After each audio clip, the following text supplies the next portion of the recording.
আজকে আপনাদের সামনে আমি 4টি বিষয় নিয়ে হাজির হয়েছি। এই 4টি বিষয়ে অল্প অল্প করে কথা বলবো, কারণ 4টি বিষয় অত্যন্ত গুরুত্বপূর্ণ। এই 4টির ভিতরে প্রথম যেটা বলবো, ডাকসু নির্বাচনে জয়লাভ করার পরে ছাত্র শিবির নতুন একটি উদ্যোগ গ্রহণ করেছে। এই কাজটা যদি তারা সফলভাবে করতে পারে তাহলে তাদের আর ডাকসু থেকে সরানোর মতো আমার মনে হয় কেউ নাই। 2 নম্বরে যেটা বলবো, ছাত্র দলের জগন্নাথ বিশ্ববিদ্যালয়ের কর্মী জুবায়েদ হত্যাকাণ্ড ঘটেছে। এই হত্যাকাণ্ড সম্পর্কে এবং ছাত্র দলের একজন নেতা, তিনি রাজশাহী বিশ্ববিদ্যালয়ের ছাত্র দলের যে এজিএস প্রার্থী ছিল এশা, তাকে নিয়ে যে কুরুচিপূর্ণ মন্তব্য করেছে, এই বিষয়ে একটু কথা বলবো। আর 3 নাম্বার বলবো, নাহিদ ইসলাম জামাতের পিছে লাগতে গিয়ে এমন অবস্থা তার হয়েছে, তিনি এখন ফেসে যাচ্ছেন, এরকম একটা অবস্থা। আর 4র্থ নাম্বারে গিয়ে আজকে একটু জামাতের একটা বিষয়ে, জামাতকে একটু ধরা দরকার, একটু এই বিষয়টা বলা দরকার। জামাতের সমালোচনা করার সুযোগ বহুদিন পাই না, আজকে একটু পেয়েছি, এই বিষয়টা একটু বলবো। তো চলেন আমরা আল্লাহর নাম নিয়ে প্রথমটা থেকে শুরু করি। সাদিক কায়েম তিনি আজ একটি বক্তব্যে চমৎকার একটি কথা বলেছেন, যে তার এই বক্তব্যের পরে আমার মনে হয় ঢাকা বিশ্ববিদ্যালয়ের যে নারী শিক্ষার্থীগুলো রয়েছে, আমাদের যে সমস্ত বোনেরা রয়েছে, এই বোনেরা নতুন করে শিক্ষা সম্পর্কে ভাববে। তিনি আল্লাহ রাসূলের একটা হাদিস উল্লেখ করে বলেছেন, যদি কারো একটা সন্তান থাকে, তিনি ওই সন্তানকে মানুষ করেন তার বংশের মুখ উজ্জ্বল করার জন্য। কিন্তু তাদের এটি মনে রাখা দরকার যে তার যদি একটি মেয়ে থাকে, তাহলে ওই মেয়ে যদি সঠিকভাবে লালন পালন করেন, তাহলে এক বংশের নয়, তিনি 2 বংশের মুখ উজ্জ্বল করেন। তার পিতার বাড়ির মুখ উজ্জ্বল করেন মানুষের মতো মানুষে, আর তার শ্বশুর বাড়ি গিয়ে তিনি সুসন্তান জন্ম দিয়ে ওই বংশেরও মুখ উজ্জ্বল করেন। কোন নারীবাদী আজ পর্যন্ত এই কথা কোনদিন বলেছে? তাদের মাথার ভিতরে ঢুকবে এটা? কোনদিন ঢুকবে না। এবং বাংলাদেশে অপরাপর যে সমস্ত রাজনৈতিক দল আছে, তারা নারীদের সম্পর্কে এই ধরনের মন্তব্য তো দূরের কথা, এই ধরনের চিন্তা তো দূরের কথা, তারা নারীদের কোন ধরনের পণ্য মনে করে সেটি আমি আসবো একটু পরেই, তখন বুঝতে পারবেন। তো এখানে সাদিক কায়েম আরেকটি কথা বলেছেন। আপনারা জানেন যে রিডিং রুম তৈরি করা হয়েছে, রিডিং রুম গুলোতে এসি লাগিয়ে দিয়েছে, মসজিদে এসি লাগানো হয়েছে। সর্বশেষ তারা চমৎকার একটি কথা বলেছেন যে এসিটা লাগানো শুরু হয়েছে বোনেদের হল থেকে, ছাত্রী হল থেকে। ভাবেন, কিন্তু পুরুষদের হল থেকে নয়। সাদিক কায়েম বলেছেন, আমি ভিডিওটা এখানে একটু দিয়ে দিব, তিনি বলেছেন যে এসি লাগানো বোনেদের হল থেকে শুরু হয়েছে, বোনেদের হলে সম্পূর্ণ করার পরে তারপর আমরা ভাইদের রিডিং রুমে শুরু করব, এবং এটি আমরা করব। ফরহাদ বলেছেন যে ডাকসুর ফান্ডে 1 টাকা নাই, শূন্য ফান্ড। কোথা থেকে আসছে? শিবির তার নিজস্ব ফান্ড থেকে বিভিন্ন জায়গা থেকে ডোনেশন জোগাড় করে এই কাজগুলো করছে। সুতরাং এইটা বাস্তবায়ন হবার পরে কেন নারীরা ছাত্র শিবিরকে ভোট দিয়েছে সারা বাংলাদেশের ক্যাম্পাসগুলোতে, এবার একটু ভাবুন।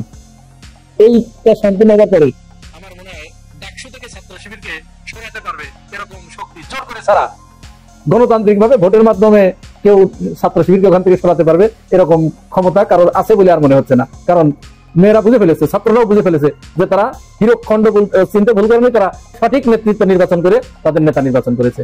সাদিক কায়েমের ভিডিওটা অল্প একটু দেখুন। আমরা হলের রিডিং গুলোতে খুব দ্রুত এসি লাগাই দেবো ইনশাল্লাহ।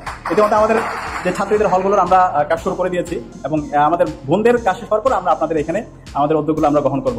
তো এর বিপরীতে ছাত্রদল কি করছে? ছাত্রদলের রাজনীতিটা দেখুন একটু। প্রথমত জগন্নাথ বিশ্ববিদ্যালয়ের এক ছাত্রদল নেতা, তিনি টিউশনি করাতে গিয়ে গতকাল সন্ধ্যে তার ছাত্রী বর্ষা, তার হাতে নির্মমভাবে নিহত হয়েছে। বর্ষা এবং তার বয়ফ্রেন্ড দুজন মিলে যুক্তি করে সাথে আর কয়েকজনকে মিলে একে হত্যা করা হয়েছে। আচ্ছা, একে হত্যা করার পরে, এই জুবায়েদকে হত্যা করার পরে ছাত্রদলের হামিম, আপনারা জানেন সবাই, ঢাকা বিশ্ববিদ্যালয়ে যিনি জিএস প্রার্থী হয়েছিল, হামিমকে সবাই একটু ভদ্র রাজনীতিক বলে তার প্রতি একটু আস্থা সবাই দেখতাম পোষণ করতো। সেই হামিম তিনি ফেসবুকে একটা পোস্ট দিলেন যে ছাত্রদল নেতাকে গলা কেটে হত্যা করা হয়েছে। তার ভেরিফাইড ফেসবুক পেজে এই পোস্ট দেবার ঠিক 2 মিনিট পরে তিনি ওইটাকে এডিট করে লিখলেন তাকে রকেটে হত্যা করা হয়েছে। চিন্তা করেছেন, দলীয় নেতা নিহত হয়েছে, তিনি সেখানেও তিনি রাজনীতি করছেন, ন্যারেটিভ তৈরি করতে ব্যস্ত। এরপরে মজার ব্যাপার হচ্ছে, এই জুবায়েদের ভাই থানায় গিয়ে বসে আছে 3 ঘন্টা, থানা তাদের মামলা নেয়নি। এখন হয়তো এই ভিডিও যখন করছি তখন হয়তো নিচ্ছে, কিন্তু জুবায়েদের ভাই, যে দেখুন জুবায়েদের ভাই বলছে যে থানা আমাদের 3-4 ঘন্টা ধরে আমরা বসে আছি, আমাদের মামলা না নিয়ে ফেরত দিয়েছে। এখানে ছাত্রদল যদি ঠিক মতো ফোকাস করতো, তারা যদি রাজনীতি করতে ব্যস্ত না হয়ে পড়তো, ন্যারেটিভ তৈরিতে যদি ব্যস্ত না হয়ে পড়তো, এখানেও তারা শিবিরকে ঘায়েল করার একটা ফাঁদ খুঁজে বেড়াচ্ছিল, তাহলে তো মামলা হয়ে যেত এতক্ষণে। আসলে তো তারা বিচার চায় না, বিচার চাইলে বিচার হয়ে গেলে আসামি ধরা পড়লে তো তাদের রাজনীতি শেষ হয়ে যায়। এরপরে এরা কেমন মন মানসিকতা পোষণ করে দেখেন, এদের দলীয় দলগত ভাবেই ছাত্রদল আসলে পচে গেছে, ভিতর থেকে একেবারে পচে নষ্ট হয়ে গেছে। ছাত্রদলের রাজশাহী বিশ্ববিদ্যালয়ের যে রাষ্ট্র নির্বাচনের যে এজিএস প্রার্থী ছিলেন যে মেয়েটা এশা, সেই মেয়েটাকে মেনশন করে ছাত্রদলের একজন ক্রীড়া সম্পাদক তিনি একটা দেখুন কি বাজে মন্তব্য করেছে। এইগুলো তারা নিজ দলের নেত্রীদের এইভাবে যদি দিন করে, এইভাবে যদি ট্রিট করে, তাহলে তারা অন্য নারীদের ক্ষেত্রে কেমন আচরণ করতে পারে। তারা আবার নারী অধিকার রক্ষায় মাঝে মাঝে মাঠে নামতে দেখা যায়। এর চেয়ে হাস্যকর আর পৃথিবীতে কিছু আছে? আজ পর্যন্ত কেউ কি ছাত্র শিবিরকে এরকম দেখেছেন কেউ যে ছাত্র শিবির কোন নারীকে নিয়ে এই ধরনের বাজে মন্তব্য, নেতা পর্যায়ের কেউ এই ধরনের বাজে মন্তব্য করে, বা ছাত্রী সংস্থাকে নিয়ে কেউ পালিয়ে গেছে ছাত্র শিবিরের কেউ এরকম ঘটনা শুনেছেন? অপরদিকে আমরা এটাও শুনেছি যে অন্যান্য দলের পদ পেতে হলে সেখানে ইত্যাদি ইত্যাদি, আর বললাম না, আপনারা সবাই বুঝেন। এবার আসুন ওটাও বাদ দেই। তৃতীয় নম্বরে যেটি বলতে চাইছিলাম, নাহিদ ইসলাম তিনি গতকাল একটি পোস্ট দিয়েছেন তার ভেরিফাইড ফেসবুক পেজে। সেখানে তিনি বলেছেন যে জামাত ইসলাম যে পিআর পদ্ধতির নির্বাচন চাচ্ছে এটি তাদের রাজনৈতিক ধোঁকাবাজি ছাড়া আর কিছুই নয়। তার এই বক্তব্যের পরে রাজনৈতিক ময়দানে চরম তোলপাড় শুরু হয়ে গেছে যে হ্যালকের একটা দল, ওদের কিন্তু আমরা ভালোবাসতাম, তাহলে এই ধরনের কথাবার্তা কেন সে বলা শুরু করলো? জামাত ইসলাম জুলাই সনদে স্বাক্ষর করেছে, এটি জামাত ইসলামের সবচেয়ে বড় অপরাধ হয়ে গেছে। আরে ভাই, জুলাই সনদে বিএনপি স্বাক্ষর করেছে, তুমি বিএনপির পিছনে লেলিয়ে বেড়াচ্ছ, দৌড়ায় বেড়াচ্ছ, আর তুমি জামাতের পিছনে লাগলে কি জন্য বুঝলাম না। এটি কি সাধারণ মানুষ বোঝে না?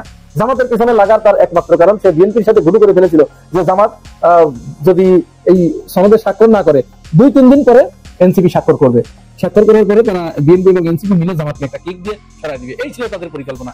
জামাত যখন তাদের এই চালটা ধরে ফেলেছে, স্বাক্ষর করেছে, স্বাক্ষর করার পরে এখন তার পিছনে লেগেছে। এখন নাহিদ ইসলাম এরকম বলা হচ্ছে, কেউ কেউ বলছে মাহফুজ এই পোস্ট লিখে দিছে, তো সে জামাতকে যখন এরকম একটা মন্তব্য করেছে, আজকে সারাদিন আপনারা লক্ষ্য করেছেন টকশোতে আমাদের জুনায়েদ সাকি ভাই, নূর ইসলাম নূর, তারপরে হেনা রাজ্জাকি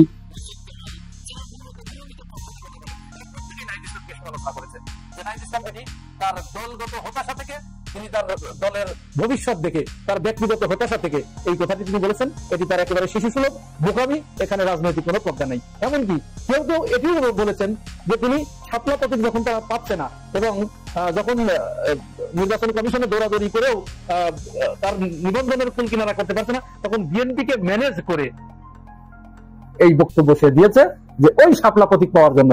এই বিষয়ে আর আমাদের কিছু বলার নাই।